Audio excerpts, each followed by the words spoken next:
On rêve tous d'une liberté totale, de se libérer des règles, des contraintes, de ce que la société attend de nous. Mais est-ce vraiment ce qu'il y a de plus épanouissant? Aujourd'hui, on va explorer l'illusion de la liberté absolue, l'autosabotage qui peut l'accompagner et surtout, comment redevenir véritablement autonome, libre, mais conscient. Libéré, délivré. Je ne me doucherai plus jamais. Je rigole. Ah mais ça sent la croquette ici. C'est ça.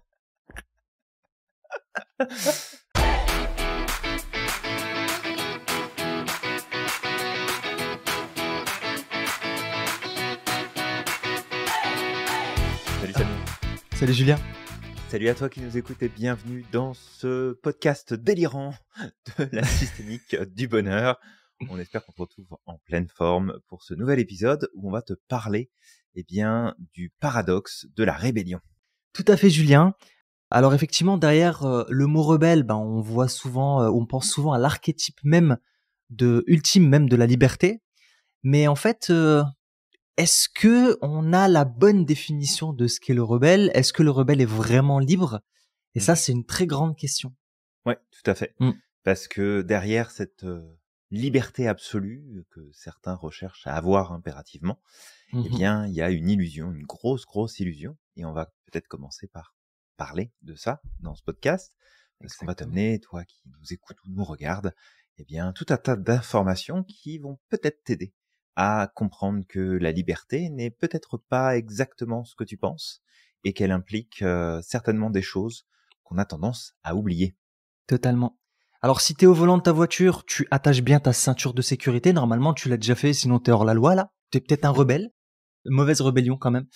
Et puis si tu es chez toi, pareil, tu t'attaches fortement à ton siège et tu likes, commentes, partages avant de commencer ce podcast. Alors peut-être tu peux commenter à la fin, mais au moins liker. Sinon, on tu vient laisses de un tirer petit les peu oreilles. d'énergie. Exactement, Julien. Exactement. Alors, Julien, déjà, peut-être dans un premier temps, on peut commencer sur l'illusion de la liberté absolue. En fait, il y a une fausse image de la liberté. Il faut savoir que la liberté, elle n'existe pas en tant que réalité tangible. En fait, c'est un concept mental, c'est une hallucination collective qui est façonnée par nos idéaux, par nos croyances, par nos désirs, parfois même par notre culture, parce que notre culture nous programme, nous façonne, et ça nous donne une espèce d'image de ce qu'est réellement la liberté. Et surtout, en fait, de comprendre que pour beaucoup de personnes, rompre avec des contraintes réelles ou ressenties, c'est ça la liberté. Et c'est pas forcément le cas. D'accord? Ouais, tout à fait. C'est un point que t'amènes que je trouve qui est super intéressant, c'est que d'une personne à l'autre, d'une région du monde à l'autre, la liberté va pas du tout être perçue de la même manière. Et là où t'as peut-être des choix qui sont faits par tes voisins, parce qu'ils estiment que c'est comme ça qu'ils sont libres, peut-être que toi, quand tu vois leurs choix, tu te dis, mais non, ils sont en prison, ils se limitent, ils se bloquent, et inversement.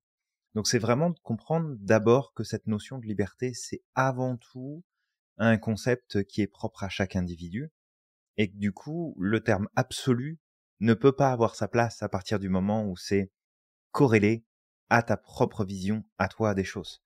Tu peux le partager, comme tu l'as dit, cette notion d'hallucination collective, où finalement, d'une culture à l'autre, on va avoir une perception de la liberté, une définition de la liberté qui est plus ou moins commune, mais n'empêche que, d'une personne à l'autre, il y a trop de variables. Donc, la liberté absolue par nature n'existe absolument pas. Ouais, exactement. Et tu vois, et c'est ça en fait, c'est que nous, par exemple, qui avons grandi en Occident, on aurait cette tendance à croire que des personnes qui ont grandi dans certains régimes, en fait, ils se sentent pas du tout libres, alors que peut-être que pour certains d'eux, peut-être tout le monde ne se sent pas pleinement libre, mais peut-être que pour certains d'eux, selon leurs critères, selon leurs besoins, en fait, ils considèrent qu'ils sont libres à partir du moment où le gouvernement ou la politique ne s'ingère pas dans leur vie personnelle ou dans certaines choses. Donc en fait, c'est aussi ça. Et pareil, pour certaines personnes, en fait, on pourrait penser en Occident, par exemple, que elles ne se sentent pas libres parce qu'il y a telle et telle chose, ou même que parfois cette liberté, elle est peut-être un peu pavée. Tu sais, il y a plein de petites étoiles. Là, on pense qu'on est libre, mais en réalité, la cage, elle est juste ouverte, mais on reste dans la cage. D'ailleurs, ça, j'aime bien cette métaphore-là. Je sais plus qui l'avait raconté, qui avait expliqué qu'en fait, en Occident, en fait, ou dans les pays démocratiques, Et ben, il expliquait qu'en fait, selon lui, c'était juste que la cage était ouverte, donc on donne cette illusion de liberté, mais en réalité, bah l'oiseau n'ose pas sortir. Il reste quand même dans la cage quoi qu'il arrive. Ouais, bah d'ailleurs, il y avait eu pendant une interview, alors je sais pas si c'était peut-être dans une émission équivalente à celle que tu as regardée, Mhm. mais j'avais trouvé ça super intéressant. En fait, la personne qui était invitée mettait en lumière cette notion de liberté Ouais. et avait posé une question, alors qui était très orientée, hein, puisque c'était pour lui aussi le moyen d'exposer les statistiques sur lesquelles il s'appuyait. Mais grosso modo, il a regardé le présentateur, il a dit, alors selon vous, tel pays n'est pas libre, mais vous prenez la France, vous prenez l'Angleterre, vous prenez les États-Unis, vous prenez le Canada, c'est des pays libres. Selon vous, liberté d'expression, liberté de point de vue, liberté de tout un tas de choses. Ouais. Et puis, le présentateur disait, bah oui, absolument, en comparaison, c'est clairement différent.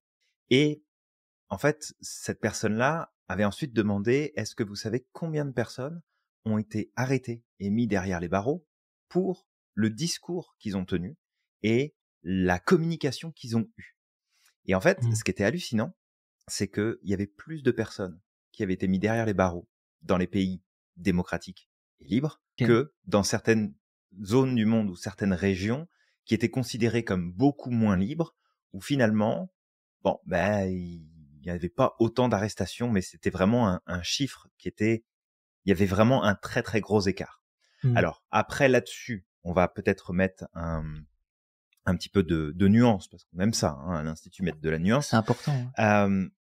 On va peut-être noter aussi que dans un pays où tu prends le risque de te faire fusiller au coin de la rue pour ce que tu vas dire si ça colle pas avec le régime dans lequel tu es, bah forcément, il y aura beaucoup moins de gens qui vont finir en prison pour ne pas avoir tenu le discours attendu par le gouvernement Ouais. ou en tout cas l'autorité présente sur le territoire. Donc il y a cette notion-là qui n'était pas du tout abordée, mais ce que je trouvais intéressant, c'est au-delà de bah, tu as utilisé des statistiques à l'avantage de ton point de vue, puis c'est OK parce que les statistiques sont tout le temps utilisées pour ça.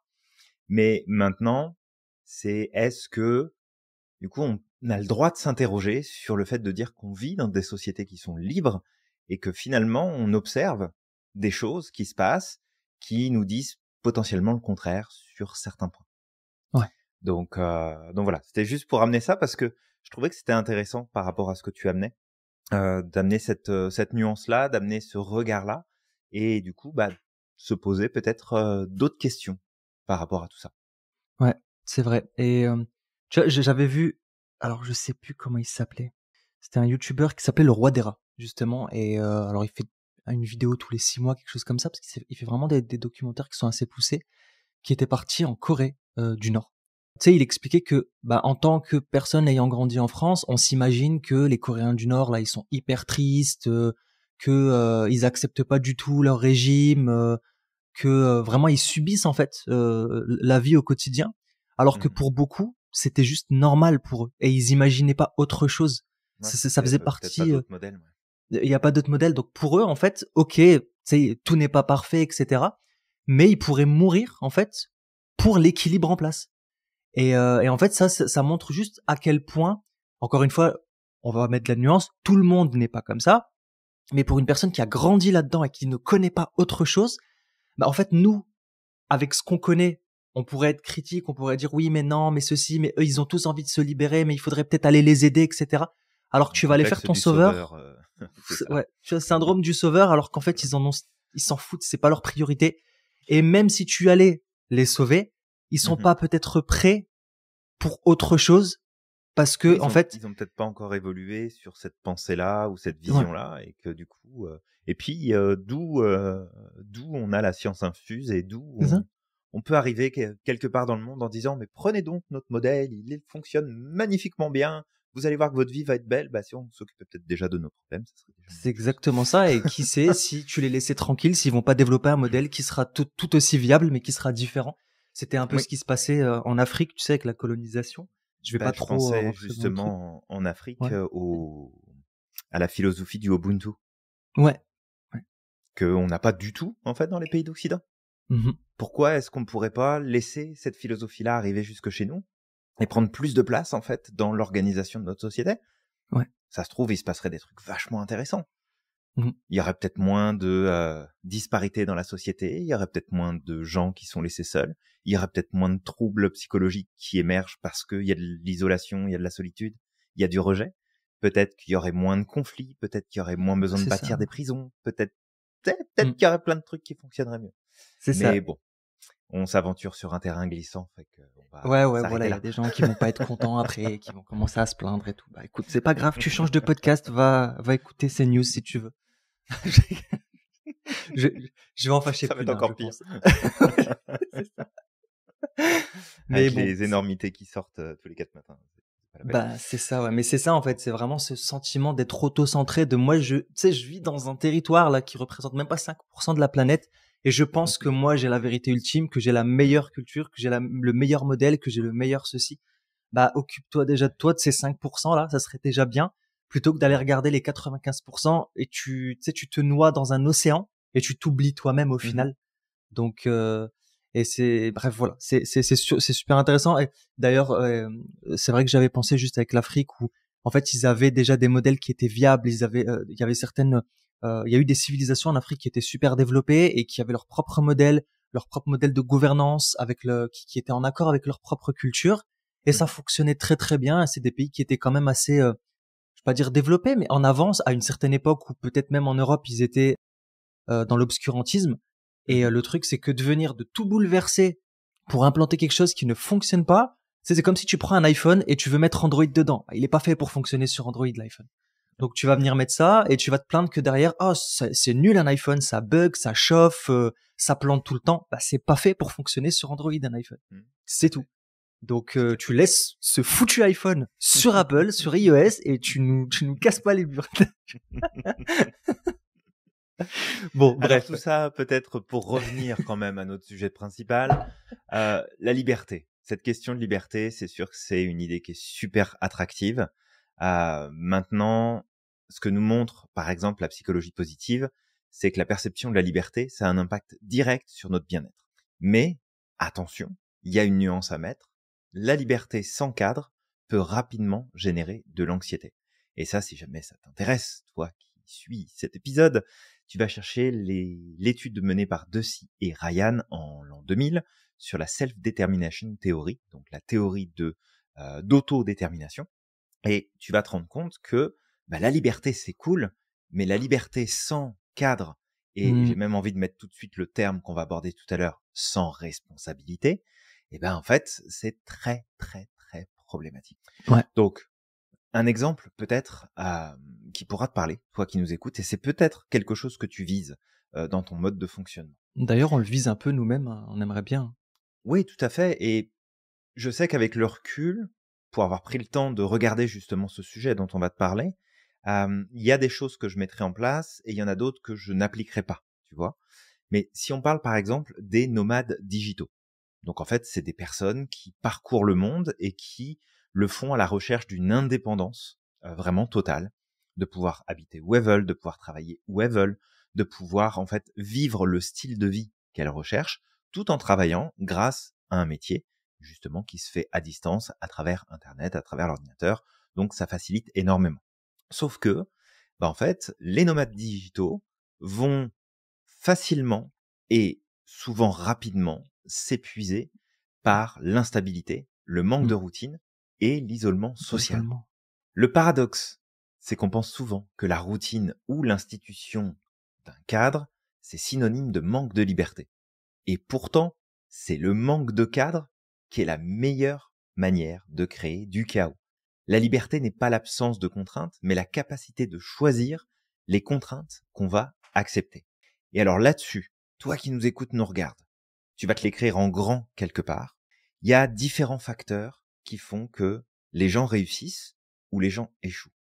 Et un des facteurs clés qui fait que les gens réussissent, c'est parce que ces personnes-là fonctionnent avec un minimum de règles qui représentent aussi leur maximum de règles.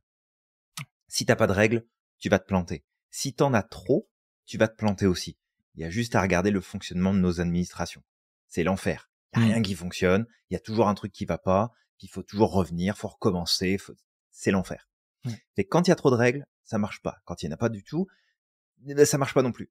Mais là où ça marche le mieux, c'est quand tu fais un choix, vraiment cette capacité de choisir quelles sont les contraintes que tu t'imposes pour que ces contraintes puissent te permettre de maintenir une cohérence dans le système dans lequel tu fonctionnes, que de toute façon, ton propre système, c'est-à-dire toi, tes émotions, tes pensées, ton corps, absolument tout, a besoin de cohérence. Donc, tu lui offres cette cohérence, mais avec un minimum de règles qui représentent en même temps ton maximum de règles et qu'il n'y en a pas d'autres qui s'appliqueront au-delà de ça.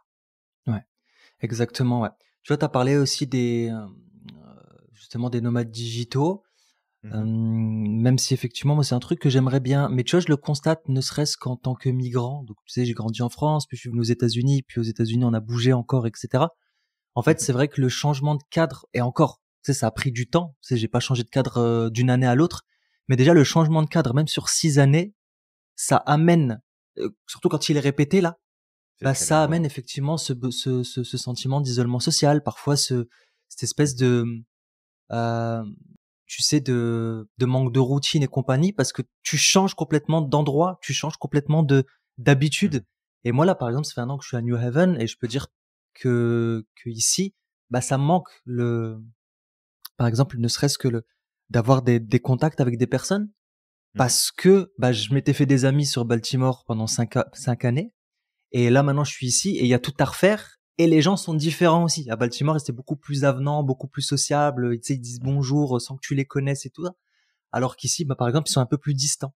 Et c'est vrai que, ben voilà, tu sais que je comprends un petit peu aussi que, ben, quand t'es un nomade digital et que t'es tout le temps en train de bouger, bah, au bout d'un moment, tu peux te sentir effectivement prisonnier, au final, prisonnier de cette nouvelle routine.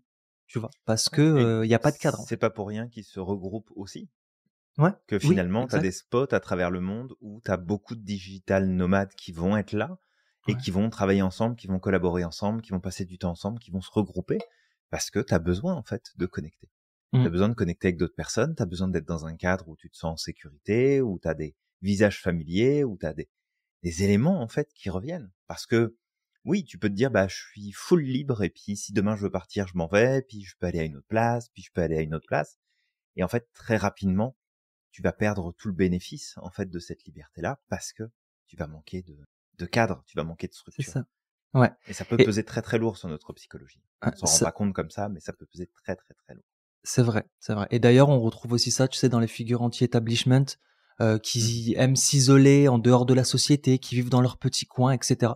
Et très souvent, en fait, sur le long terme, ils peuvent ressentir un vide relationnel ou émotionnel, malgré le fait qu'ils refusent les conventions, malgré le fait que là, dans ce cadre-là, ils sont plus soumis à des règles, à des lois, à des conventions, etc. Bah, ils finissent par le ressentir quoi qu'il arrive. Et c'est vrai que je pense ça se fait de plus en plus. C'est ça même en France maintenant. C'est des petites communautés là qui vont se regrouper au milieu de la forêt et tout ça là. Et ça finit par amener énormément de dérives. Et même là où au départ il y a cette recherche de liberté, après ils finissent comme esclaves de cette communauté. Tu sais, c'est un peu bizarre. C'est comme j'ai fait trop de sacrifices. Je suis arrivé là au milieu de nulle part et je vis avec eux. Ben, je peux pas m'en extirper. Et ça peut même mener à je le vois hein, des fois dans certaines communautés, il y a même des comportements sectaires et compagnie. Donc vraiment de comprendre que, ouais, le manque de cadre, c'est ton ennemi, d'accord, et que le cadre peut t'amener à de la liberté, mais un cadre choisi, conscient et qui respecte aussi tes critères. Parce que ce qui est de la liberté pour moi n'est peut-être pas de la liberté pour toi. D'accord? C'est comme nous, on est entrepreneurs, tu sais, on est un peu plus, on se sent très libre et ça correspond un petit peu à notre vision de la liberté. Mais pour certaines personnes, être dans une entreprise toute sa vie et avoir un salaire chaque mois, ça peut être une forme de liberté. Pourquoi? Parce que pour elles, dans ces critères, la liberté, c'est d'avoir les capacités d'assumer un certain train de vie, de payer sa maison, de vivre avec ses proches, de subvenir à ses besoins et aux besoins de sa De famille. pas avoir à penser à demain, ce qui pourrait se passer parce que bah il y a un travail qui est là, il y a un revenu Exactement. qui est a priori assuré. A priori, ouais. Après, voilà, on va pas rentrer sur le débat de est-ce qu'un travail salarié est plus sûr qu'un travail indépendant. Ouais. Il y a plein de choses qui nous disent que non, mais après, c'est encore une fois un point de vue, c'est un C'est un système point de de vue. croyance personnelle. Donc tout ça, ça joue en fait. Mais tu vois, même avec tous ces points-là, c'est de comprendre que ça a un coût qui est caché, mais qui Mm. est très lourd. Finalement, de se dire, bah tiens, je veux de la liberté absolue, parce que bah quand t'échappes à la structure, tu crées un espace vide. Il y a du chaos qui peut s'y mettre, il y a de l'incertitude. Puis souvent, il y a des décisions qui sont impulsives où finalement, t'es plus en proactivité, t'es en réactivité et tu fais que réagir à ce qui se passe. Parce que la société, c'est pas bâtie autour de règles juste pour dire que quelqu'un allait être au pouvoir et prendre le contrôle du reste de la population. C'est pas le but. Le but d'une société de s'organiser, d'avoir des règles et des choses qui se mettent en place, c'est pour justement s'assurer qu'elle soit la plus fonctionnelle possible et que, normalement, que tous les membres qui la composent, ou en tout cas la plus grande partie des membres qui la composent, puissent s'y sentir bien, s'épanouir, produire de la richesse et en fait d'avoir un cercle vertueux qui s'entretient. Bon, on reviendra sur le cercle vertueux parce que on le voit bien dans les différentes sociétés à travers le monde que c'est probablement pas ce modèle-là qu'il va falloir garder encore pour les 500 prochaines années. Va peut-être falloir se questionner sur un autre modèle de fonctionnement. Ça serait pas mal, je pense. Mais retiens bien que la liberté sans cadre peut, paradoxalement, à ce que tu pourrais croire, réduire ta satisfaction de vie parce que tu as besoin de routine, tu as besoin de repères, tu as besoin de sentiers en sécurité, efficaces, connus, que tu peux réutiliser. Et si tu tiens habituellement le discours de « mais non, mais moi je fonctionne pas avec des routines, je fais en fonction de ce qui vient, je fais comme ça vient, je fais comme j'en ai envie », bah ça s'appelle une routine aussi. C'est une forme de routine. Faire uniquement ce que tu as envie quand t'en as envie, c'est une routine aussi, que tu le veuilles ou pas. En fait, t'es dépendant de tes envies. T'es pas libre. Ouais. C'est tes envies qui décident. Je suis pas sûr que tu gagnes en liberté quand tu fais ça. Parce que du coup, t'es même plus dépositaire, en fait, de tes choix et de tes décisions. C'est ton système qui décide de, bah tiens, je vais faire ça. Je vais aller là. Là, j'ai envie. Là, j'ai pas envie. Tu laisses, finalement, ton équilibre émotionnel, l'impact des événements autour de toi, décider à ta place de ce que tu vas faire ou de ce que tu vas pas faire. Donc, tu sais, c'est juste de te dire, même quand tu crois que tu es totalement libre et que tu dis non, mais moi je suis libre, je fais ce que je veux, quand je veux, etc. Regarde les patterns qui sont en place. Il y a toujours des patterns. Quand tu vois les patterns, ça te permet de mieux comprendre ce qui se passe et surtout, ça te permet de te dire, ok, là en fait je contrôle rien du tout, c'est pas moi qui prends des décisions. Ouais. Et là, tu te poseras la question, est-ce que je suis encore si libre que ça ou finalement je me fais avoir à mon propre jeu? Et je pense que la réponse, tu la connais. Ouais, de toute façon, on sait que ce podcast-là, il est pas là pour se faire des amis, hein. Non, mais c'est pas grave. Des deux côtés. c'est pas un souci. Non, mais C'est clairement. le but aussi, c'est de mettre ça en lumière et de faire comprendre qu'il y a, tu sais, avoir des aspirations pour des choses en particulier, c'est très bien, c'est très important. Mais c'est de voir aussi que on n'a pas une machinerie interne qui nous permet de satisfaire toutes ces lubies, toutes ces envies, en se disant que ça va être tout beau, tout rose, que ça va fonctionner. Parce qu'en fait, il y a des règles universelles à suivre. On est animé par ces règles universelles. Si on les respecte pas, le système va se retourner contre nous. Ouais. Et ce qui pourrait nous apporter de la joie, du bonheur, de l'épanouissement, de la légèreté, va devenir un véritable fardeau. Ouais, Donc, clairement. c'est important de le mettre en lumière, je pense. Exactement. Bah, du coup, cette illusion de liberté, en fait, elle nous amène elle nous met dans un cycle d'auto-sabotage, en fait. Bah, dans un premier temps, il faut comprendre que souvent, on pense que, bah, encore une fois, la liberté, c'est le rejet des limites, mais refuser les contraintes, bah, ça conduit à des habitudes inconsistantes, à l'oubli de la responsabilité également. Et quand je parle de responsabilité, je parle vraiment de responsabilités qui sont essentielles et qui sont importantes dans notre vie de tous les jours. Et du coup, bah, ça amène des frustrations qui sont internes. Et ce qui est intéressant, c'est que la psychologie systémique, elle montre que nos comportements sont souvent des réponses au système dans lequel nous évoluons. Et s'isoler des limites revient à rompre un équilibre nécessaire. Donc encore une fois, vraiment de garder ça à l'esprit, c'est que nos comportements sont des réponses à ce qui se passe à l'extérieur de nous. D'accord?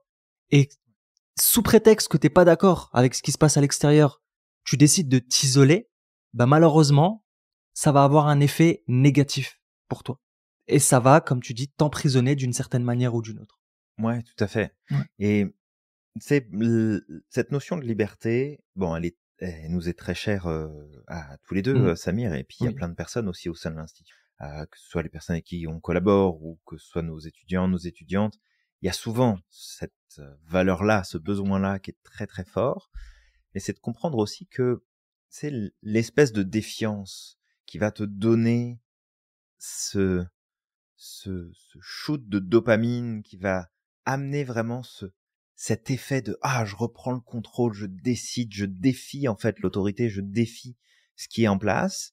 Bah en fait, si tu ne fais que défier ce qui est en place pour partir dans le pur inconnu, bah en fait, tu vas juste laisser de la place à de l'anxiété et à du stress qui peut devenir chronique et qui peut prendre de plus en plus de place.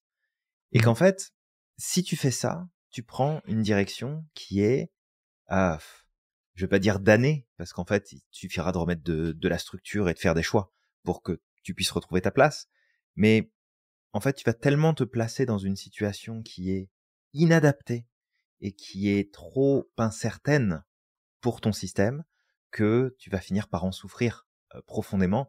Et là, je t'invite à aller voir l'étude de 2005 de Cross et confrères consoeurs Mhm. pour justement aller découvrir un peu qu'est-ce qui a été mis à jour, parce qu'en fait, bah tu vas être juste sous stress tout le temps, sous anxiété, et toutes les opportunités qui se présenteront à toi, qui pourraient t'aider justement à te sentir encore plus épanoui, à faire encore plus de choses, à réaliser encore plus ce sentiment de liberté, tu vas passer complètement à côté.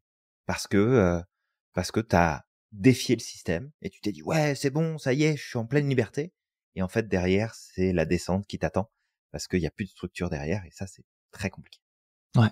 Et bah, je peux donner un exemple par rapport à ce que tu dis Mhm. là. En fait, si tu prends un freelance, bah, on est un peu concerné, qui refuse justement tout cadre, bah, il pourra manquer des deadlines, de perdre la confiance de ses clients.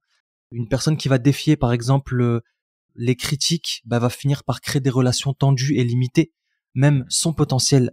En fait, vraiment de comprendre que sous le masque de cette liberté-là, bah, les comportements vont saboter notre réussite et notre bien-être. Vraiment, c'est ça, en fait. Ouais. C'est que, tu sais, moi, je connais des gens, par exemple, qui travaillent en entreprise et qui aiment pas qu'on leur dise ce qu'ils doivent faire. Mais en fait, t'as un manager, t'as quelqu'un qui est au-dessus de toi, qui va définir les priorités en quelque sorte pour toi, parce que c'est lui qui va les recevoir.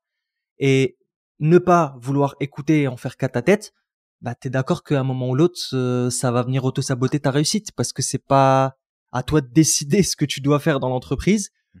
Tu es dans un système, le système a un certain équilibre, il fonctionne d'une certaine manière, des choses qui sont prioritaires ou pas, même si toi, tu ne, tu n'as pas l'impression que ces choses sont importantes, mais il faut les faire.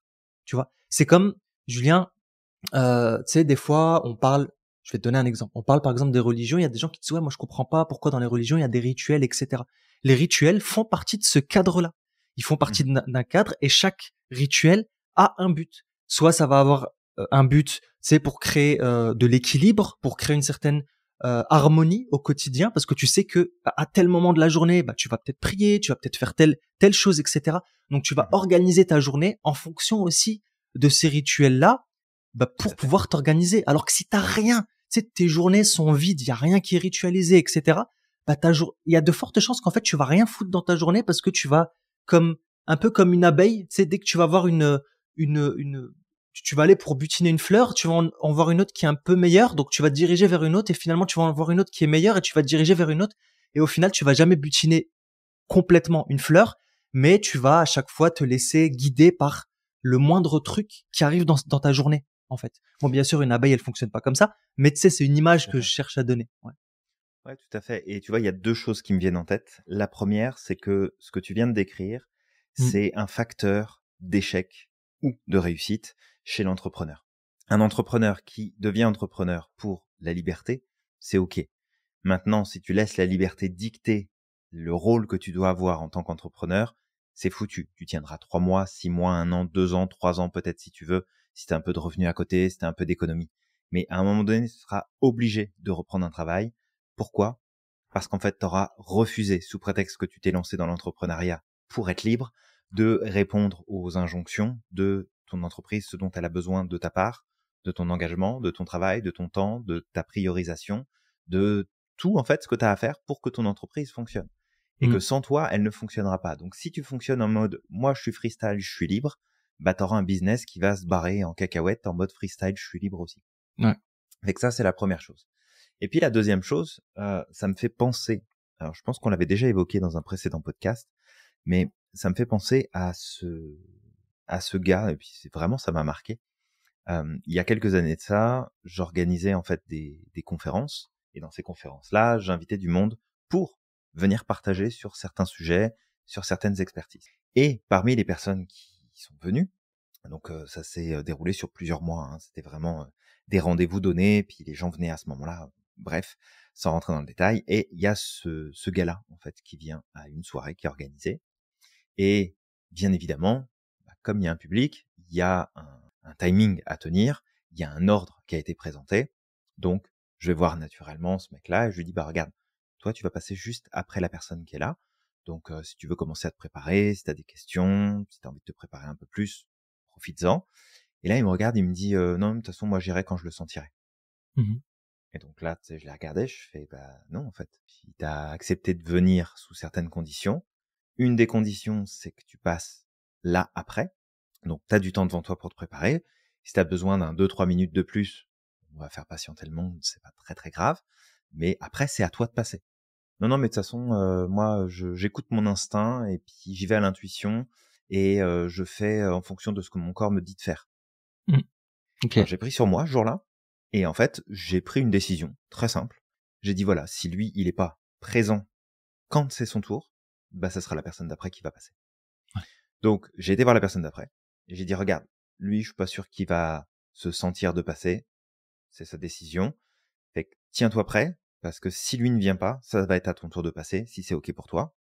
J'avance ton passage, puis la personne était OK. Finalement, ce mec-là, bah, c'est quand même décidé à passer parce qu'il a bien vu que, en fait, ça allait pas passer, qu'il décide de faire un peu en mode freestyle et que je m'en fous de l'organisation et je m'en fous du travail que t'as fait et je m'en fous de tout le monde. Mais là, pour le coup, c'était vraiment une représentation de, bah, en fait, je suis libre et puis je vous emmerde tous et puis moi, je fonctionne pas avec le reste de la société, je fais ma vie et puis je m'en fous de vous. OK. Mais en fait, faut savoir que quand tu te fous de ce qui se passe autour de toi, bah ça a des conséquences et ça impacte les gens qui sont autour de toi. Et là, je pense à ceux qui vont faire du hors-piste en ski, par exemple, qui se disent non mais de toute façon c'est pas grave, s'il m'arrive un truc, bah si t'arrive un truc, en fait t'as plusieurs personnes qui vont mettre en danger leur propre vie pour venir te chercher. Ça serait bien que tu y penses. Exact. Peut-être que quand toi tu décides de pas respecter les limitations de vitesse sur la route parce que ça te fait chier, bah peut-être qu'il y a une raison. Peut-être que quand on te dit qu'il faut pas passer par tel endroit mais que tu le fais pareil, peut-être que ça peut avoir un impact au-delà en fait de ton nombril et de toi. Donc c'est vraiment des choses qu'il faut, je pense, réinculquer et réintégrer dans notre éducation, dans notre manière de concevoir les choses et de concevoir le monde. On n'est jamais tout seul et tout ce qu'on fait a un impact sur le monde qui nous entoure. Ouais. À plus ou moins grande échelle, mais ça a toujours un impact. Ouais. Fait que si t'es pas responsable, bah te plains pas que les autres le deviennent à ta place et décident à ta place. Tu veux de la liberté? Alors deviens responsable. Exactement. Ça me fait penser, je sais pas pourquoi j'ai pensé à ça, mais ça me fait penser aux personnes là qui ont voté extrême récemment là, parce que ils étaient anti tout, mais anti full anti-immigration. C'est même pas immigration choisie ou autre, et qui se sont retrouvés derrière dans la merde parce qu'ils avaient plus d'employés dans leur ferme. Parce que c'était majoritairement qui? C'était majoritairement des immigrés. Et là, ils se disent, ah bah merde, en Bravo fait. les mecs. Ah ouais, peut-être que j'aurais dû y penser avant, en fait, à tout ça, parce que ça me concerne aussi, tout ça. Et ça concerne pas que toi, parce que ça concerne aussi. Le discours anti-machin, il est pas si vrai. Ouais. Et ça concerne après aussi les consommateurs, parce que le consommateur qui vote et qui dit, de toute façon, moi, je m'en fous, j'ai pas de ferme. Bah après, quand tu vois aussi les fruits et les légumes qui augmentent et que il y a une rareté, ça pique aussi. Ça. Quand t'as les œufs qui coûtent $1. 30 balles, $1 l'œuf, alors qu'il était à peut-être 10 centimes ou 20 centimes la semaine d'avant. Ouais. C'est ça. Dis, bon, donc il y a peut-être un problème. C'est ça, en fait. Peut-être déconner les mecs. Ouais, exactement. C'est vraiment de comprendre que cette liberté, t'es pas une individualité, t'es un individu à part entière, mais qu'en fait, tu vis avec les autres et tu fais partie d'un système.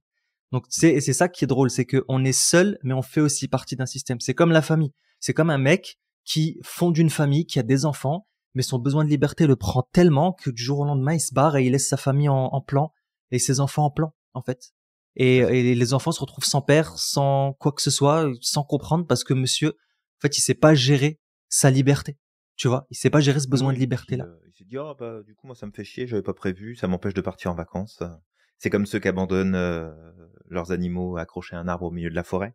Ouais. D'ailleurs, s'il y en a un qui nous écoute là, moi Ouais. je te tombe dessus. Je pense que tu rentres pas à la maison en un seul morceau. Ouais. Juste que tu le saches. Ouais, clairement. Ben pareil.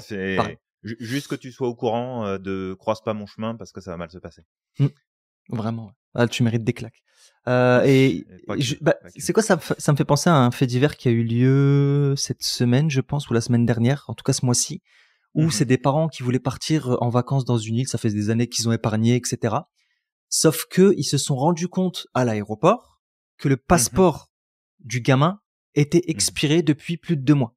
Donc en fait, ils ont pas géré le truc. Hein. Voilà, ils sont partis en freestyle. Alors, c'est pas du tout de l'organisation. Et en fait, à ce moment-là, tu crois qu'ils ont fait quoi? Tu crois qu'ils se sont dit bon bah c'est pas grave, on va reporter les vacances. Ils ont laissé le gosse à l'aéroport, ils ont appelé un membre de la famille. Donc, le gosse est resté je sais pas combien d'heures à l'aéroport à attendre que quelqu'un vienne le chercher et eux ils sont partis en vacances. Ouais. Ouais. Sérieusement. Non mais ça, regarde, tu leur enlèves le droit de garde, c'est fini là. Ah. C'est fini, puis c'est opération obligatoire parce que t'en fais plus des enfants.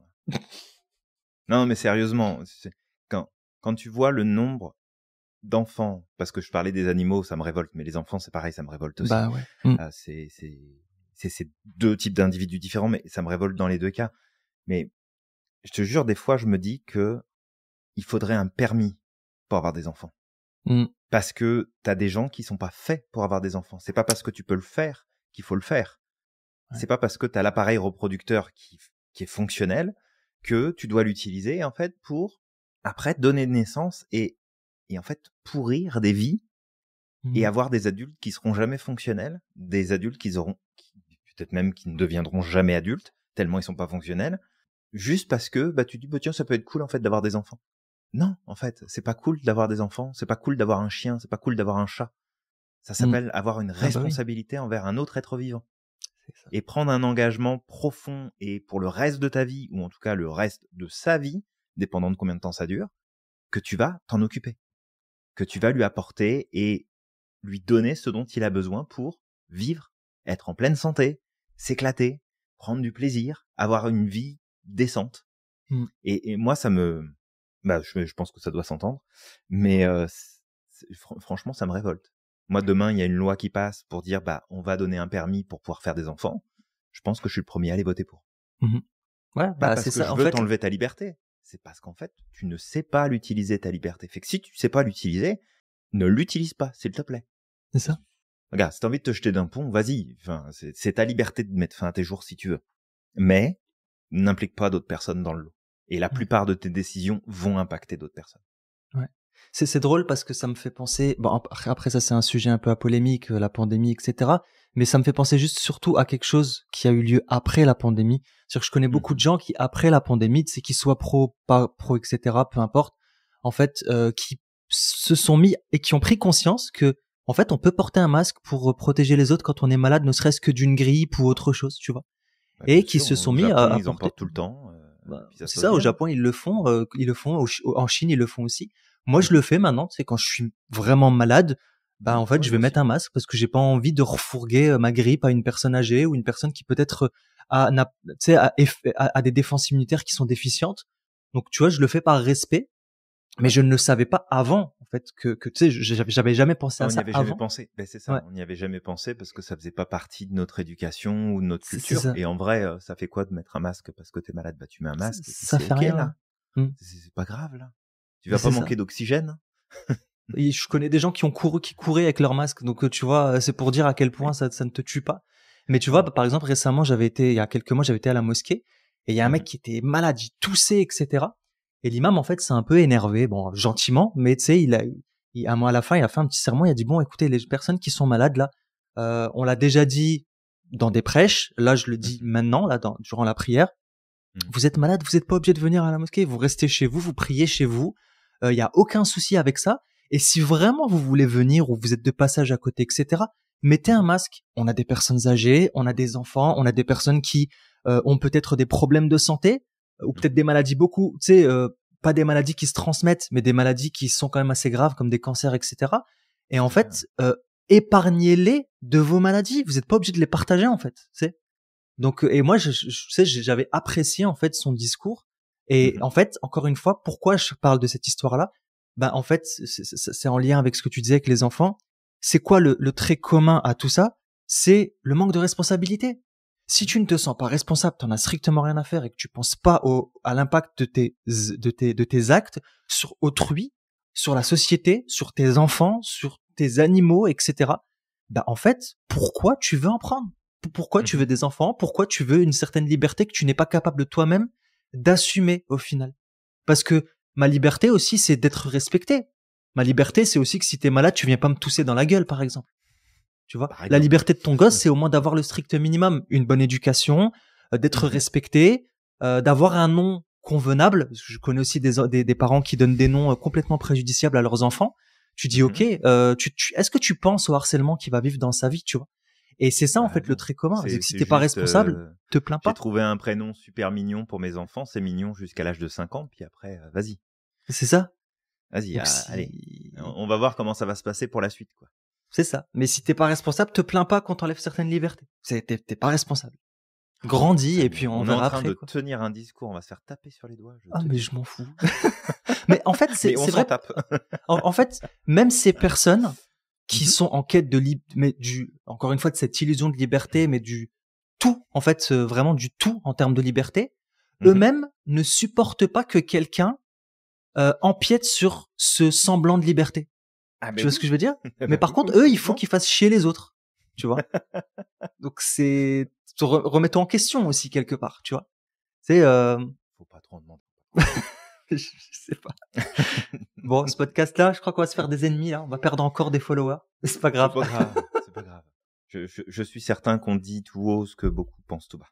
Fait que, on est ravis d'être porte-parole pour ceux qui partagent le point de vue. Et ceux qui le partagent pas, c'est 100% ok. C'est pas grave. Parce que on n'a pas la science infuse, on est dans un partage de ce qu'on pense, de ce qu'on croit. Donc, t'as le droit, toi qui nous écoutes ou nous regardes, de pas du tout être d'accord avec nous et de pas du tout partager notre point de vue. Après, il y a, ceci dit, des éléments qu'on partage aussi dans cet épisode de podcast qui, en fait, ne sont pas une question de point de vue, qui ne sont pas comment dire, une philosophie à laquelle adhérer ou pas. Voilà, c'est pas une opinion, c'est un fait. C'est des choses qui sont observées, c'est des choses qui sont mesurées, où finalement la liberté absolue, ça n'existe pas. C'est un mythe. Et tendre à chercher cette liberté absolue, c'est un chemin qui est damné de toute façon. Ouais. Il y a pas d'autre mot. Donc après, on peut passer peut-être à la suite. Ouais, tu l'as évoqué tout à l'heure, Samir, c'est que, et puis on l'a dit à plusieurs reprises, en fait, il y a des chaînes invisibles dans tout ça. Parce que est-ce qu'on est libre d'agir seulement selon nos impulsions, ou est-ce qu'on a un besoin constant en fait de défier ce qui se passe autour de nous? Parce que la véritable autonomie, ça ne réside pas, encore une fois, dans l'absence de règles, mais dans la capacité à pouvoir choisir tes actions consciemment et de choisir les règles que tu as envie d'appliquer. Et on parle pas des lois, hein, on parle bien des règles personnelles de fonctionnement. Fait procrastination, relations toxiques, rejet de feedback constructif, tout ça, c'est des formes en fait d'auto-sabotage, mais qui peuvent être masquées derrière un besoin de liberté. Je le fais pas tout de suite, je verrai ça plus tard. Est-ce que tu es vraiment libre ou est-ce qu'en fait tu es en train de subir ta procrastination? Ouais, mais bon, lui je l'aime pas, lui j'ai pas envie de lui parler, lui je l'ignore. En fait, t'entretiens des relations toxiques qui peuvent avoir un impact sur toi pour la suite. C'est ça. Quelqu'un veut te donner un retour, veut te donner potentiellement un conseil, veut t'assister, veut t'aider sur quelque chose, puis t'envoie balader parce que tu vas être tranquille, parce que tu vas être libre.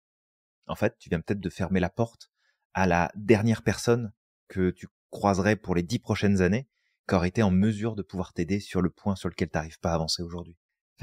C'est vraiment important, et là-dessus, tu as une étude de Neff de 2003 qui s'appelle la Self-Compassion Theory, donc la théorie de l'auto-compassion, où en fait, dans cette étude, la psychologie positive nous montre que le développement de la conscience de soi réduit ses patterns, réduit en fait ces éléments. Donc plutôt que de mettre tout ton focus sur « ouais, je veux être libre, je veux être indépendant, je veux machin, je veux truc », c'est dire est-ce que je peux pas en fait décider plus en conscience des règles que je veux appliquer, être beaucoup plus conscient de ce que je veux vivre dans mon quotidien et de faire des choix et de mettre un cadre pour l'avoir, parce que en fait, ça sera probablement celui-là le chemin le plus épanouissant des deux, en fait. Ouais.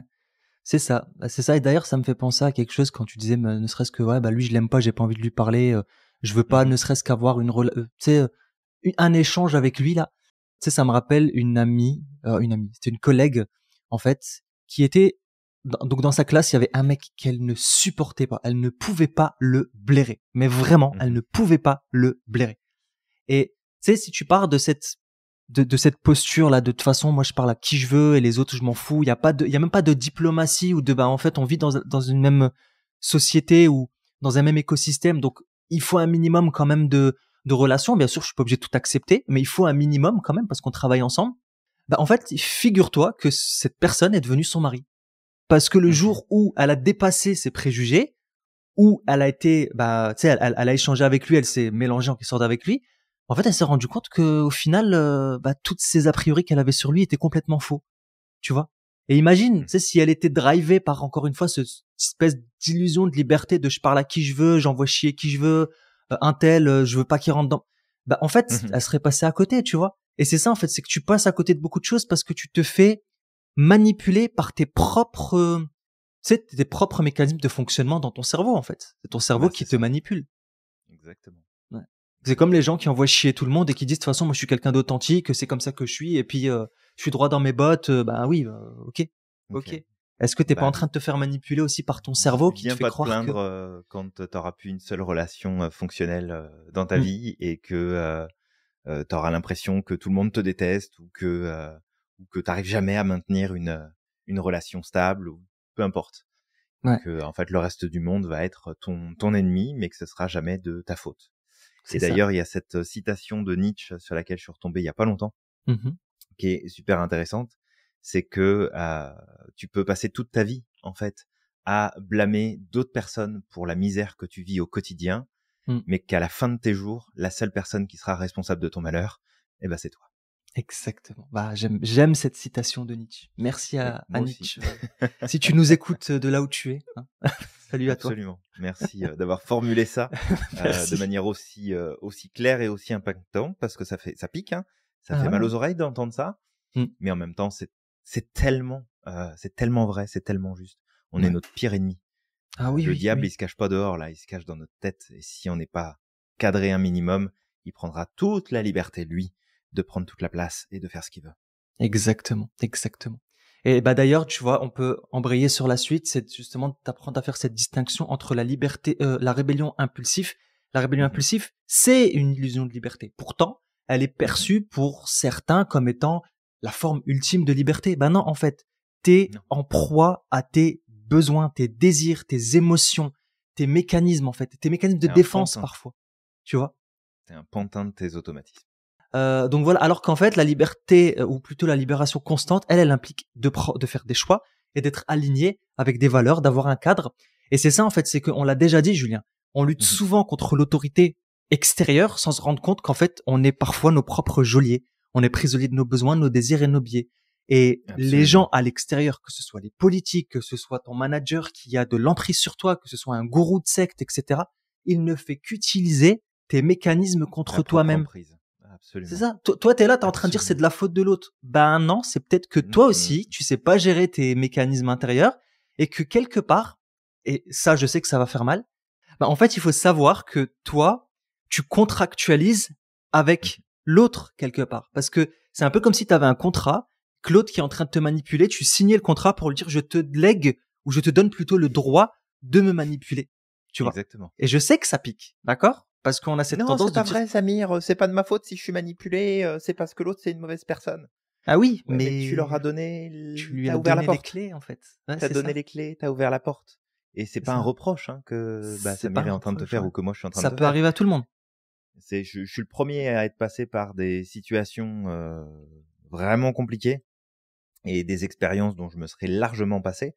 Mais avec le recul et avec tout ce que je sais maintenant aujourd'hui, bah clairement, Coco, c'est de ta faute si t'es arrivé là. Parce que, enfin c'est de ta faute. C'est ma responsabilité si c'est Ouais, arrivé. C'est la responsabilité des personnes aussi qui se sont servies bien de sûr. mes faiblesses et qui se sont servies en fait des choses que j'ignorais de moi-même, mais qu'à partir du moment où tu sais qu'il est possible de comprendre toi comment tu fonctionnes, de t'aligner avec des choix beaucoup plus justes, ce qui est au cœur de notre travail avec nos clients, avec Samir, mais aussi au cœur des méthodes qu'on enseigne à l'Institut, c'est de créer de l'alignement en profondeur pour qu'en fait, on puisse redevenir des individus libres, mais Ouais, une vraie liberté. c'est Une ça. vraie liberté qui fait que si à l'intérieur de toi, t'es pas soumis à une autorité que tu ne contrôles pas, parce que quand tu veux être libre à tout prix, bah en fait, tu abandonnes ton droit de prendre le contrôle de ce qui se passe à l'intérieur. Et en fait, c'est là, en fait, où tu deviens véritablement esclave. Ouais. Esclave de toi avant tout, mais aussi esclave après d'un système qui va se faire plaisir et qui Mmh. va utiliser, en fait, les moyens qu'elle a à sa disposition pour décider à ta place. Ouais, Mais c'est parce que, à la base, t'as pas pris les décisions, toi, de ton exact. côté. Bah, d'ailleurs, tu vois, on peut parler de cette on a fait un podcast récemment sur la dame qui avait été, par rapport au faux Brad Pitt là, tu sais, qui avait Ouais, été tout à fait. manipulé par un faux Brad Pitt. Bah, en Mhm. fait, la responsabilité, elle vient des 2 parce que souvent quand on est victime, on jette toute la responsabilité sur l'autre comme si nous, en fait, tout était nickel, il y avait pas de problème. Elle, elle Ouais, a ouais. pris sa Nous, on n'a rien fait. responsabilité, tu vois? Oui. Je me rappelle quand j'avais vu l'interview, elle avait dit: «J'ai merdé, voilà, je me suis pas, écouté, j'ai pas fait attention à mes besoins et cetera» et c'est très bien parce que c'est ce qui lui a permis aussi de se libérer à un moment ou l'autre. Mais Complètement. elle fait partie de l'équation parce que bah je sais que ça allait pas dans sa vie de couple, etc., etc. Et c'était une manière pour elle comme de sortir de ou de s'évader en fait de son Ouais. quotidien. Mais quelque part, elle a donné. C'est comme si encore une fois, elle avait signé le contrat en disant bah là tout de suite, ça m'apporte du réconfort, ça m'apporte un semblant de liberté, donc je signe et j'accepte Mhm. des choses qui me font en réalité du mal. Tu vois, c'est un peu, c'est entre guillemets, c'est un peu comme ça que ça se passe. Mais une fois que tu t'en rends compte, et c'est ça qui va être important, quand tu t'en rends compte, bah tu es Mhm. capable de te libérer de tout ça parce que tu te rends compte que bah tes besoins, tes peurs, tes craintes, tes croyances, peut-être même parfois ce que tu as appris pendant ta vie, en fait, ce qu'on t'a appris, bah en fait, est est un filtre qui te permet de voir les choses, de prendre tes décisions, etc. Et c'est ça en fait qui te rend prisonnier et qui t'empêche d'accéder à la liberté. Donc, Mhm. en prendre conscience, c'est ce qui va nous permettre de rompre avec ces schémas-là. Et Ouais. se rebeller, encore une fois, de façon impulsive, c'est pas la bonne façon. La rébellion, mais de toute façon, on reviendra plus tard. La rébellion, c'est la conscience. C'est déjà avant tout d'être conscient et de poser des actions conscientes. So- Sois en rébellion avec ton propre système. C'est ça, ouais. Tous ces éléments-là, vraiment de les prendre en compte parce que il y a beaucoup de choses qui viennent de l'intérieur. Ta liberté va d'abord venir de l'intérieur, mais parce que tu vas cadrer ton mode de fonctionnement, parce que tu vas cadrer, en fait, à quoi tu vas donner de la place, à quoi tu vas donner de la priorité, qu'est-ce, qu'est-ce que tu vas organiser dans ta vie. Et on ne peut que reprendre. Alors finalement, je sais même plus trop si elle vient du film ou si ça vient d'autre chose, mais derrière tout grand pouvoir vient une grande Oui, responsabilité. c'est Spider-Man, Hein. non? Je crois que c'est Je crois Spider-Man. que c'est En tout cas, Spider-Man. c'est son Peter oncle Parker. qui lui dit ça avant de décéder, je pense. Ouais. Mais vraiment de se dire que on a le pouvoir d'être pleinement libre à l'intérieur de nous, mais il faut savoir l'utiliser ce pouvoir-là. Et Mmh. sans responsabilité, bah ça ne fonctionnera pas. Ouais. Donc il faut apprendre, il faut poser des actions, il faut rompre les schémas répétitifs, te rebeller face à tes propres patterns de fonctionnement et puis bah va voir le psy, va voir un coach, fais-toi accompagner, reste pas tout seul dans le process parce que tout seul tu vas tourner en boucle et en fait il va rien se passer. Donc pose des actions. Et peut-être ici pour continuer ce podcast et puis aller vraiment vers les derniers points parce que sinon ça pourrait encore durer un Ah ouais, en certain plus, c'est un temps. thème philosophique, Julien, on peut aller très loin, hein. On peut aller très très loin. Surtout qu'on va certainement dévier encore sur d'autres choses, comme Ouais. d'habitude. Mais ici, comment reprendre ton On manque de autonomie. liberté, Julien. On manque de cadre, voilà, on dévie. Pardon. Exactement. J'arrête de te Comment couper. reprendre ton autonomie, puis tendre vers plus de liberté, justement. Fait que le premier point, ça va être de te créer un cadre de liberté intentionnel. En gros, c'est de te fixer des limites qui sont saines, de te planifier des routines si tu as besoin de routines et t'en auras de toute façon, même si t'aimes pas ça. Fait que fais ton deuil de moi je fonctionne sans routine, c'est impossible. Juste le fait de dire ça, c'est une routine. Juste ça. Fait que accepte que tu as besoin de routine, mais choisis tes routines volontairement et choisis tes objectifs que tu veux accomplir à travers tes routines et à travers les limites que tu te donnes. Nous, on enseigne beaucoup le coaching systémique. Et le coaching systémique, il insiste sur l'importance de comprendre les interactions qu'il y a entre notre environnement, nos comportements et nos émotions. Si tu comprends les patterns qui sont en jeu, tu peux tout transformer dans ta vie. Si tu comprends le pattern, tu peux le changer. Si tu comprends le pattern, tu peux le transformer. Si tu comprends le pattern, tu peux t'en libérer. Fait que cherche le pattern, cherche la répétition, cherche la récurrence, travaille dessus et tu vas voir que ça va amener des transformations énormes dans ta vie. Ouais. Deuxième point, Julien, c'est la conscience de soi. Voilà, j'en ai rapidement parlé tout à l'heure. En fait, c'est pareil. Être conscient de soi, ça permet aussi de comprendre ce pattern. Je dirais même plus que peut-être avant de comprendre, c'est être conscient. Et ça permet justement d'identifier tous ces schémas déclencheurs, tous ces déclencheurs justement d'auto-sabotage et de manipulation interne, d'accord. Et une fois qu'on est conscient, on peut challenger ces schémas de pensée destructeurs et ça va te permettre de prendre du recul et de décider en connaissance de cause. Maintenant, pour challenger ces schémas de pensée destructeurs, tu peux faire une partie du job seul, mais le mieux, c'est quand même de te faire aider parce que, en fait, tu es encore coincé dans ta grotte. En fait, on voit le monde au travers d'une en fait, on vit dans notre bulle, tu vois, avec tout ce qu'on a connu, tout ce qu'on a vécu, nos expériences de vie, notre culture, notre éducation, etc. Et en fait, tout ce qui est en dehors de ce cadre-là, de ce qu'on a appris, on ne le connaît pas. Tu vois, c'est un peu comme si tu vivais dans ta ville, tu n'es jamais sorti de ta ville, donc il y a un mur autour de ta ville, d'accord, et en fait, tu n'es jamais sorti. Tant que t'es pas sorti, tu sais pas qu'il puisse exister des girafes, des éléphants, qu'il y a peut-être des gens d'autres peuples qui parlent une autre langue, etc. T'as l'impression que ce que tu vis dans cette ville, c'est la seule réalité, tu vois. Et d'ailleurs, c'est pour ça qu'on dit même très souvent, Julien, le voyage ouvre l'esprit. Parce que tant que tu restes dans ta petite campagne à ne pas bouger avec les mêmes personnes, des gens qui te ressemblent, qui pensent comme toi, qui réfléchissent comme toi, en fait, tu peux pas découvrir ce qu'il y a à l'extérieur. Et au pire, quelqu'un va venir te dire il y a des choses à l'extérieur, tu vas le prendre comme une menace parce que tu l'as jamais vu. Tu vois? Ouais, complètement. Ouais. Complètement. Donc ouais. Fait que derrière tout ça, avec ce qu'on te dit, le but, c'est que, quelque part, tu deviennes un rebelle libéré. Ouais. Vois la rébellion comme, faut que ça devienne un acte de maîtrise de toi, un acte conscient de te choisir et de travailler à ta croissance, à ton bien-être. Ça peut être de prendre soin de toi sous différentes formes, d'apprendre à te réguler, d'avoir une discipline beaucoup plus consciente, parce que tout ça, c'est des formes de résistance au chaos ambiant et aux modèles de succès superficiels qui t'emmèneront nulle part. Parce que, à un moment donné, tout ce qui va très vite, va aussi disparaître très vite. Parce que c'est un momentum qui se bâtit, qui a un équilibre très fragile, et il y a souvent pas les fondations en dessous pour que ça puisse tenir. Ouais. Donc, essaye de redéfinir ta relation à la liberté, si c'est un besoin qui est très fort chez toi aujourd'hui, en construisant plutôt une autonomie intentionnelle.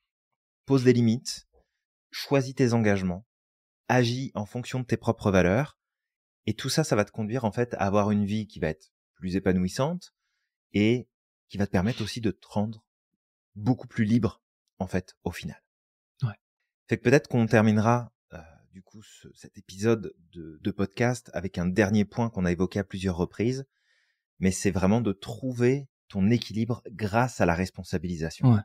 Samir, ça serait quoi la première chose que on peut inviter à faire pour justement donner plus de place à cet équilibre de responsabilisation? C'est de passer à la réaction, de la réaction à l'action consciente en fait. C'est un peu comme la conscience tout à l'heure. C'est que là, je réagis à mon environnement. C'est un schéma qui est automatisé. Toutes mes réactions sont automatisées. Je ne réfléchis pas. C'est impulsif. Là, en fait, pour sortir de ce paradoxe-là du rebelle, l'objectif, ça va pas être de s'imposer plus de contraintes, mais plutôt de devenir pleinement acteur de ses choix. D'accord? Et pour devenir acteur de ses choix, on se responsabilise. D'accord? On blâme pas l'autre, on se blâme pas soi-même, on blâme pas le système. Non, en fait, l'objectif, c'est on reprend le volant de sa vie. Ça me fait penser à cette parole de Mandela qui disait « Je suis capitaine de ma vie, je suis maître de mon destin et capitaine de ma vie. » En fait, tu deviens capitaine de ta vie. C'est OK. En fait, et pour ça, je vais juste parler du stoïcisme. On en a déjà parlé.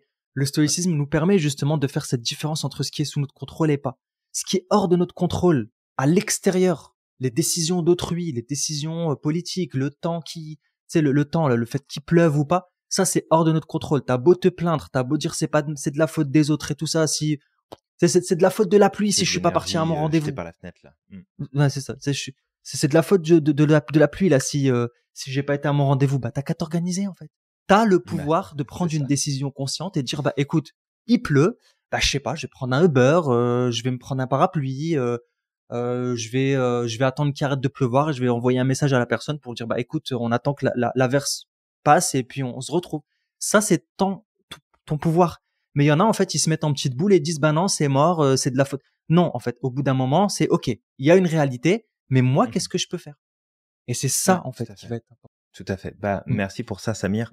Et il y a un point qui me vient et je vais en profiter pour aussi parler de quelque chose qui va bientôt voir le jour à l'Institut. Alors peut-être d'ici la fin de cette année, peut-être début d'année prochaine. Ça dépendra comment les projets actuels sont en train de se positionner. Mais il y a les travaux de Martin Seligman, qui est la tête de file, chef de proue, tête de proue de la psychologie positive scientifique. Et en fait, il a développé un modèle avec ses confrères, ses consoeurs. Il n'est pas tout seul, mais ils ont développé un modèle qui s'appelle le modèle PERMA. Et le modèle PERMA, c'est une stratégie en psychologie positive. Tu peux aller regarder si ça t'intéresse, où il y a tout un tas d'outils, tout un tas de stratégies pour en fait développer tes forces personnelles, reprendre finalement le contrôle de ta vie, augmenter ta résilience et la gratitude au quotidien, augmenter ton bien-être et être capable en fait de réduire tes comportements d'auto-sabotage tout en faisant en sorte d'augmenter tes comportements conscients, les choix que tu fais pour atteindre les résultats que tu veux. Et ça, c'est des choses qu'on intègre de toute façon dans notre manière de travailler avec nos clients, mais c'est aussi des choses qu'on intègre automatiquement dans tous nos enseignements à l'Institut, que ce soit nommé spécifiquement ou non, ça fait partie des points qu'on va transmettre, qu'on va enseigner. Et la stratégie, le modèle d'intervention PERMA, c'est un des modèles qu'on va prochainement enseigner à l'Institut et qui va être disponible dans le catalogue des différents programmes qu'on offre déjà à l'Institut. Donc, suis-nous, reste abonné, reste à l'écoute parce que ça arrivera là dans les mois qui arrivent. C'est le temps pour nous en fait de nous organiser et de pouvoir placer ce nouveau programme à disposition sur la plateforme. Mais voilà, si ça t'intéresse, le programme PERMA basé sur les travaux de Martin Seligman et d'autres scientifiques sur la psychologie positive va prochainement arriver. Exactement. Merci Julien pour ça. Après suis-nous de loin, d'accord? Moi j'ai pas envie de voir plein de gens qui me suivent là au coin de la rue là où je vais, d'accord?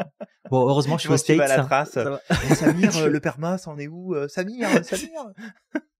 Mais foutez-moi la paix. C'est exactement ça, ouais.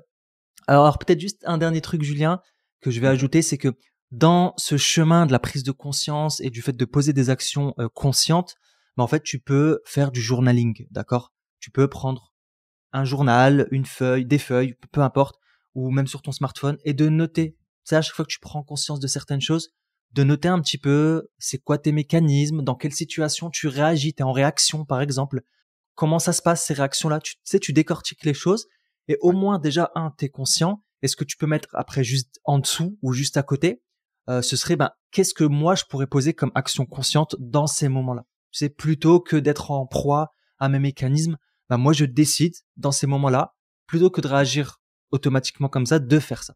D'accord? Ou dès que je sens la tension monter et que je sais que dans ces conditions-là, je vais être en réaction, déjà avant que ça se manifeste, je pose cette action. Donc ça peut être intéressant. Après, tu peux te définir aussi certains objectifs avec un SMART, Julien, où tu pourrais justement décortiquer ton objectif pour gagner plus de liberté et te tenir, parce que en fait, le fait de décortiquer et d'avoir un objectif, ça va te mettre un cadre au final.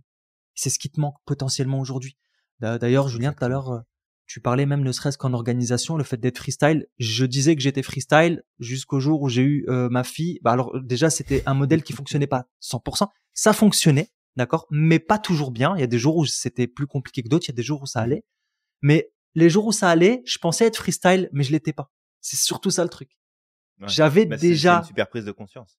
ouais. Et le truc, c'est que dès que ma fille est née, là, je me suis rendu compte que cette espèce de freestyle là, ça va pas du tout marcher. Tu te calmes tout de Non. suite là.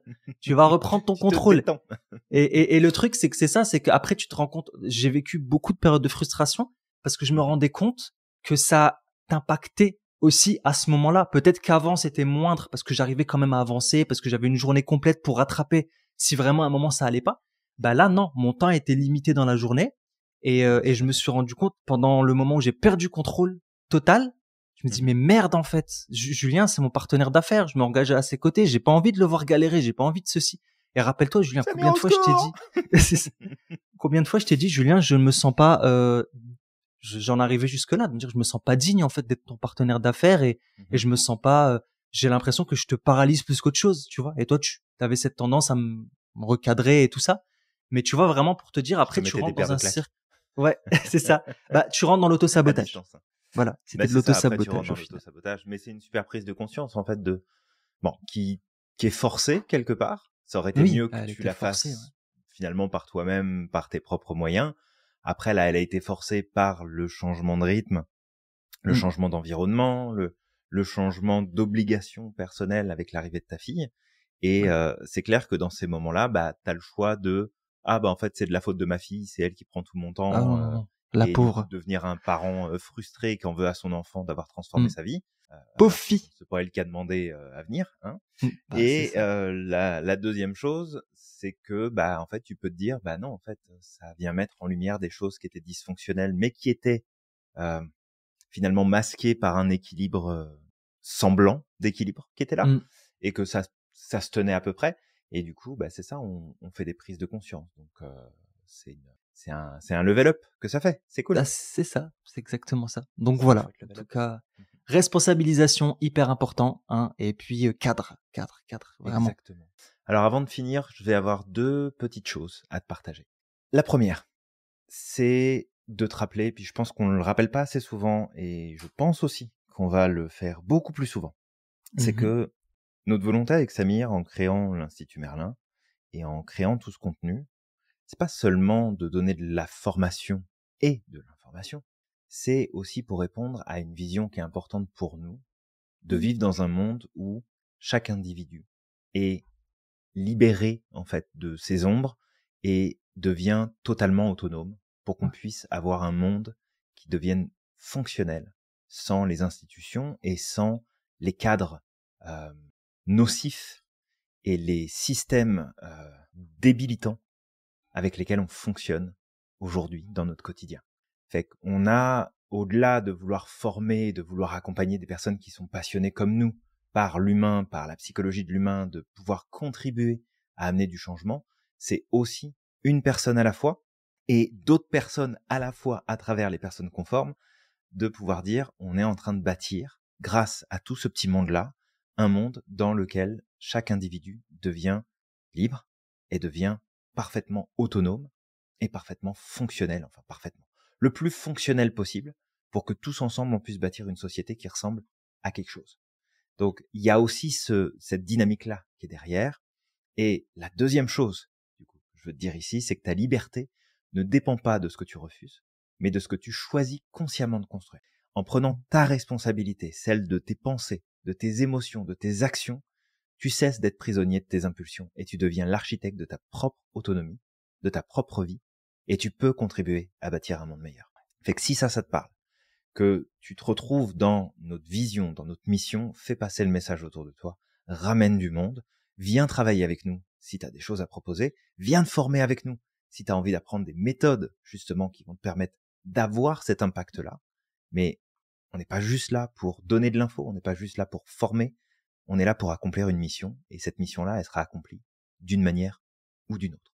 Ouais. Donc si tu veux faire partie du mouvement, bah tu sais ce qu'il te reste à faire, t'as plus qu'à nous rejoindre. Voilà. Bien dit, Julien. Merci pour ce rappel. Parce qu'effectivement, c'est vrai qu'on le dit peut-être pas assez Je pense suffisamment. qu'on le dit pas suffisamment. Ouais. Exactement. Et c'est important, pourtant, c'est notre vision. Et je pense que certaines personnes se retrouvent dans cette vision-là. Et nous, on veut des personnes qui sont alignées avec notre vision, quoi qu'il arrive. Donc, Exactement. c'est un point essentiel. Alors, Julien, maintenant qu'on a parlé de tout ça, de ce podcast, on est parti un peu à droite à gauche, qu'on a frustré certains, peut-être que ça a parlé à d'autres, ça a piqué d'autres. Il y en a qui vont peut-être jeter leur autoradio, ou ça existe encore les autoradios. Leur iPod, je sais pas si ça existe encore.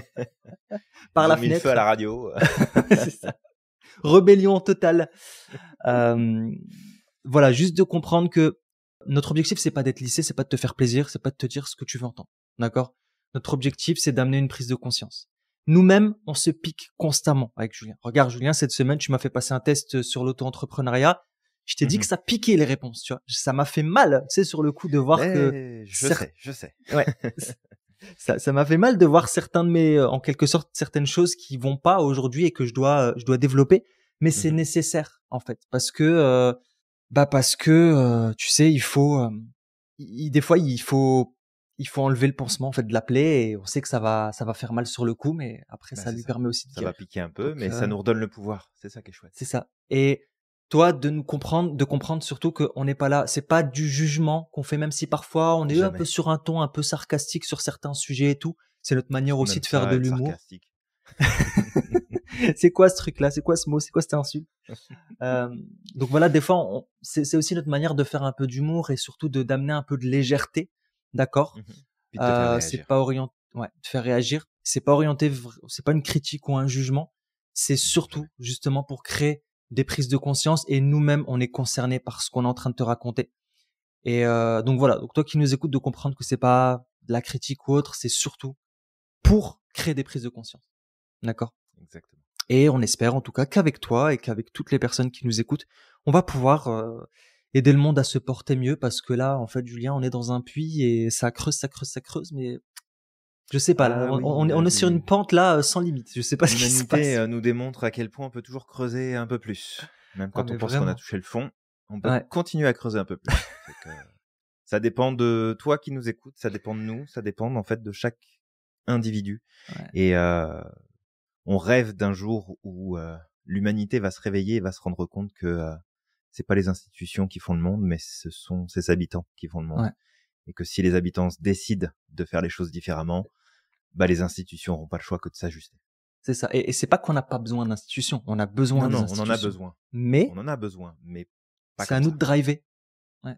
C'est à nous de driver. Exactement.